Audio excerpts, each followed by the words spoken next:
বাংলাদেশের ক্রিকেটার মুস্তাফিজুর রহমানকে Kolkata night Riders দল থেকে বাদ দেওয়ায় ইন্ডিয়ার প্রিমিয়ার লিগের সব খেলা এবং অনুষ্ঠান সম্প্রচার বন্ধ রাখার নির্দেশ দিয়েছে সরকার। ৫ ডিসেম্বর মঙ্গলবার তথ্য ও সম্প্রচার মন্ত্রণালয়ের এক বিজ্ঞপ্তিতে এই তথ্য জানানো হয়েছে।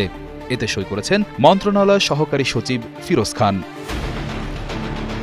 আইপিএলের দল কলকাতা নাইট রাইডার্স থেকে বাংলাদেশের তারকা পেসার মুস্তাফিজুর রহমানকে হঠাৎ বাদ দেওয়ার ঘটনায় দুই দেশের ক্রিকেট এবং কূটনৈতিক সম্পর্কে বড় ধরনের উত্তেজনা তৈরি হয়েছে। কেকেআর ৯ কোটি ২০ লাখ রুপিতে মুস্তাফিজকে দলে নিলেও ভারতের কিছু উগ্র গোষ্ঠীর চাপের মুখে ভারতীয় ক্রিকেট বোর্ড তাকে দল থেকে বাদ দিয়ে দেওয়ার নির্দেশ দেয়। এই ঘটনাকে অত্যন্ত অপমানজনক ও ন্যাক্কারজনক হিসেবে বর্ণনা করেছেন বাংলাদেশের অন্তর্বর্তীকালীন সরকারের দুই উপদেষ্টা ডক্টর আসিফ নজরুল এবং মোস্তফা সরোয়ার ফারুকী।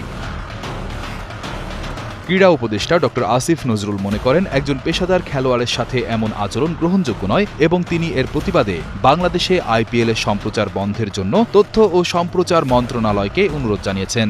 একই সাথে ভারতে বাংলাদেশের ক্রিকেটারদের নিরাপত্তা নিয়ে প্রশ্ন তুলে তিনি আসন্ন বিশ্বকাপের ম্যাচগুলো ভারতের বদলে শ্রীলঙ্কায় আয়োজন করার প্রস্তাব দেওয়ার জন্য বিসিবিকে পরামর্শ দিয়েছেন। অন্যদিকে উপদেষ্টা মোস্তফা সরোয়ার ফারুকীও এই ঘটনায় জনমানুষের গভীর ক্ষোভের কথা জানিয়ে আইপিএল সম্প্রচার নিষিদ্ধ করার জনদাবিটি গুরুত্বের সাথে বিবেচনার আশ্বাস দিয়েছেন।